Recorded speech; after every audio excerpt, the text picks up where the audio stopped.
Hello, and welcome to the second ever episode of our series Getting to Master. So, sadly, this game is my final promotion game to Diamond, and we end up losing it. For some context, this game is actually pretty high elo, I would say. I think the enemy team has 3 Diamond 1 players. We have a couple Diamond 2 players on our side, and of course, some Platinum 1, but my MMR is much higher than Platinum 1 since I'm proccing Diamond 1. Now, I don't think I was directly to blame for the defeat. You're going to see that there's a fairly loaded context behind it. However, I definitely did a couple mistakes that would cost me other games I would be able to carry. And this is why I think it's important that we cover those in this video. Hopefully, you guys can apply a lot of the techniques we're going to discuss to your own games. So today my objective is to keep this short and clean. I'm gonna try to talk slower while aiming for a way shorter video time, around 10 minutes, so that we keep this bite-sized and easy to digest. So I'm gonna cover the early laning for 2 to 3 minutes. Then we're gonna see the play and the talking points I wanted to discuss with you guys, and that will be it. So, obviously, I'm keeping in mind what we discussed in the last episode, and this time around I'm paying close attention to who the enemy jungler is. And Kane is someone that really likes going for cheesy ganks, especially on top laners, because they don't have a lot of escape tools early on. And keeping that in mind, I have chosen to be very conservative with my health here, because Urgot is one of those champions that could very hardly chunk me level 1 because of his E and his passive. So I'm keeping the trades short, only chunking him with Q, then falling back, trying to bait out the E a couple of times, but I'm not going to be too aggressive in this game. And you're going to see very soon that this is going to pay off, because I'm gonna very narrowly escape a gank setup by the Urgot. Here we go. So if I was playing more aggressive like I'm used to, I would definitely fall for that flash E, and I'd just be dead after blowing my flash and my ghost. But since I was playing conservatively, I am able to get away with just a ghost. Now this is still not ideal, because I'm still chunked, but at least I did not die. And this is kind of important when you're playing Olaf, because he's very strong early on, but that's actually his weakest point in the game. Like, Olaf will get much stronger as the game goes on, so it's very important you don't get shut down early on. You don't have to take too many risks. And yeah, another neat trick you can do is I denied the crash by pulling the minions to the side. So that didn't allow him to hit me, but I still got to put up a semi-freeze. Little drawback of this is I can't go help the Rengar to defend his blue, but I realistically would never be able to do that anyway, because the wave is crashing and I have to collect it on the turret. So applying the lessons we discussed in the last video, I'm not gonna try to contest something I don't think is contestable, and I'm just gonna maintain my little freeze here. This sucks for the Rengar, but he kind of did this to himself because he was so late to his blue. And all in all, there's a world where he could have inted me because I didn't move to contest his jungle. Like, junglers are a bit weird like that, but this guy didn't choose to do that. So I'm kind of glad he was the same player, I'd say. So now, pretty much safe from Kane. He doesn't really have too many reasons to hang on. So I can start setting up my own play. So here, I think the Urgot recalled actually, so I'm starting to shove the wave.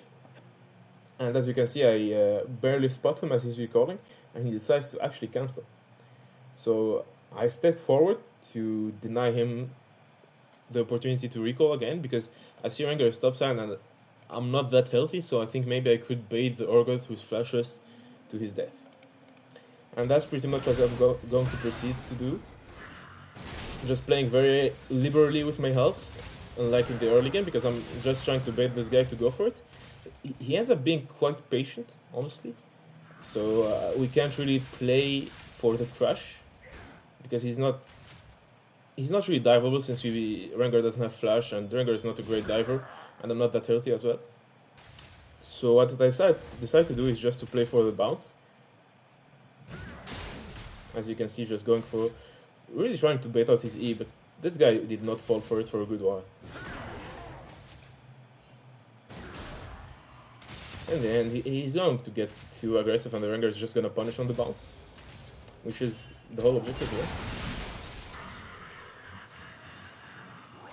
So obviously this is not great, because there's a world where Kane comes up and gets a double kill, but luckily we spotted him bot, so this ends up working very well. And we have a semi-lead on the Olaf, I think. Yep, 400 gold. That's very, very nice. So I think that covers it for the early laning I want to discuss. Now I'm going to show you guys what you should not do in this kind of game.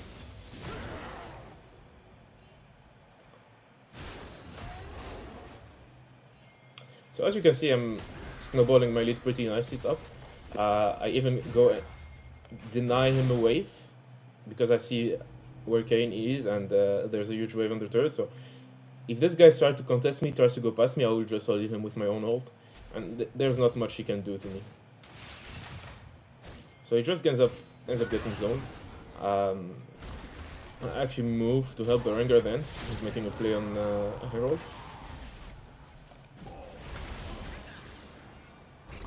So here, I think this was a bit of a risky play, honestly. I might have been too aggressive, because it's literally 4v3 and two of my teammates are not able to help me. But I decide to go for it anyway. Definitely don't think this is optimal. Luckily the Rengar decides to follow up, and we barely kill the Kane. So honestly this was quite int, I think, because this really relied on the Rengar following me up. Yes, and this was int as well. So don't do that. That was pretty int, but it ends up working out very well, and now I'm suddenly 1k goal ahead of the Urgot. And since he did not crash his wave before rotating, he's actually losing on a lot of CS right now. And I'm getting a slow push, so this is just optimal for me. Now sadly, my mid laner, instead of just doubling over the Raptor walls, decided she wanted to give away some gold to the Urgot. And she just chose death. Sometimes it's like that. People just choose death for no reason. So as you can see, like, the bounce was not perfect. We did not get that lucky with it. The Urgot actually got a bit more CS than me, but that's just random minion aggro, honestly. Most of the time it would have bounced to me, I believe. But I'm still sitting at a quite comfortable lead, and everything is peachy, right? So my mid laner is getting absolutely smashed by this Gragas, and this is where it's kind of going to go wrong. Because the mid laner is actually going to bait me to do a very int play, and this is tied to the concept of context manipulation we talked about in the prior video. Except this time I'm going to be the victim of context manipulation, let's say. So as you can see, I have prior top. I am like very comfortably ahead of this this Urgot, even if because I have a lot of gold that's been spent, like 500 gold, but I'm still about 800 gold ahead of him, more or less. So quite the comfortable spot for me to snowball, especially since I'm only getting stronger at this point. Rengar is very fed, AD carry is very fed as well. So this should be easy to win, right? Except the LeBlanc is actually spam pinging the crap out of him, out of mid, for us to help her. So since I have prior top, I decide to go make a play with the Rengar on the Gragas in order to relieve some pressure from the mid laner. I'm just going to let this play out, and you guys can be the judge of what happened. But first of all, I just missed my first Q on the Gragas, then he flashes away, and my ult runs out, and I just miserably die. So this is obviously poor execution from my side. There's a world where I have an easy double kill right there, but I mis-execute and end up dying, which is already very bad because I'm giving more gold to the Gragas. So this play was definitely a flip, especially since we didn't have vision on the enemy support, and I did not account for that. There's a world where misfortune is here as well. So in of itself, this is a big flip. But then, if you look at top lane, there are 5 plates up, alone, with an Urgot with Titanic Hydra.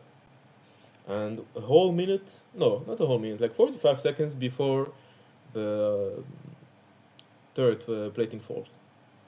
And I have no TP. So this is quite scary, and this is why you should not leave your turret alone with Urgot. Ah yes, this guy just went and got 5 plates in less than 45 seconds. He actually did it. I don't know about you, but I find the sounds he makes when he hits his turret quite scary. Okay, so he got 5 plates plus the first turret gold bonus. So just have a quick look at the gold difference before he starts hitting the turret.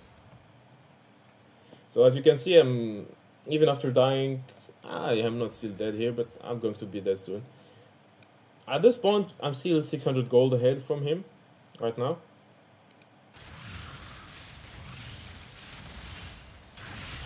So I die, I'm about 500 gold ahead of him. He proceeds to butcher my turret.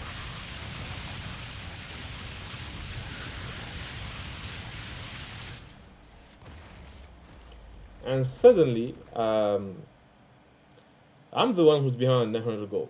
So this was a 1.2k gold swing, more or less.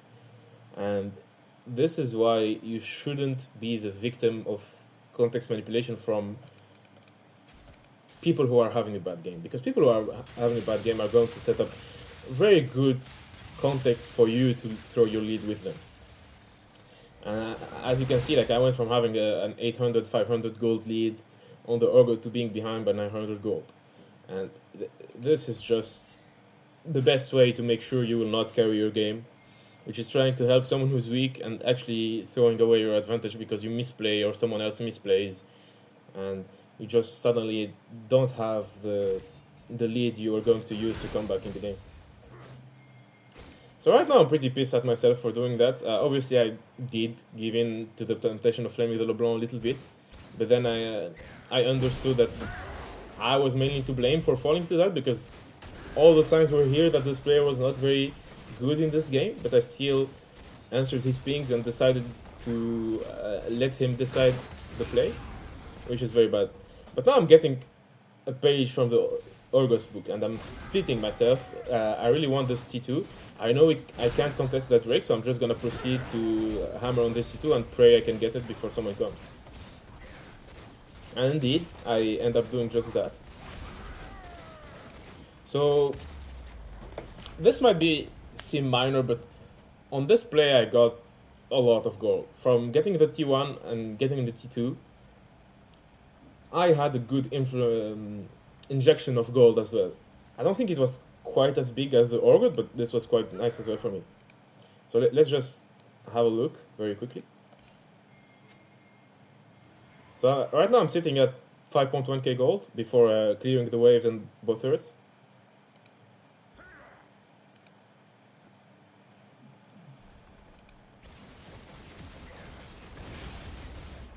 Okay, and now I'm sitting at 6.6. So yeah, it was a lot of gold as well. Just double checking my math. Yeah, about 1.5k because of the waves and the gold on the turrets. Like T2s give 600 gold. The first, like the turret gives 100 or 200 gold when you take it down. Anyway, like as you can see, despite the Urgot moving and getting kills, just clearing waves and taking down 2 turrets actually puts me right back next to him in terms of gold. So this is an important context concept. Side laning, getting CS and getting turrets is a very reliable way to come back into the game. Now, sadly, what ends up happening is my jungler went AFK. I'm not quite sure if it was if he meant to do it or if he just had some connection issues. But anyway, my jungler goes AFK, and we end up fumbling some skirmishes that might have been winnable, and my team just decides to surrender the game, which honestly was maybe not quite winnable, but I still wanted to try since it was the last game of my promos. But my team ends up surrendering, and honestly this was quite quite a sad way to end my diamond promos. However, I still think it was a good game, a good learning experience, and hopefully it can help you guys as well know how to act when there is someone who's having a bad game in your team. First of all, you're probably better off muting that person's pings, and second, you should not be omnibulated by the fact the enemy is fed or by the fact that your teammate is having a bad game and is feeding. You should be more focused about how you can get yourself a lead to start the comeback rolling. So, for example, what I did in the top side of the map when the Drake was up was very, very good because I got 1.5k gold out of it. So, if I ever want to win a game like this, I definitely need as much gold as I can get. And that was pretty much free because I was uncontested. I ended up rambling a bit, but I think my point is still clear enough for you guys to take it with you. And I wish the best of luck to you in your games and to myself in my next Diamond promos. Thank you for tuning in, and see you next time.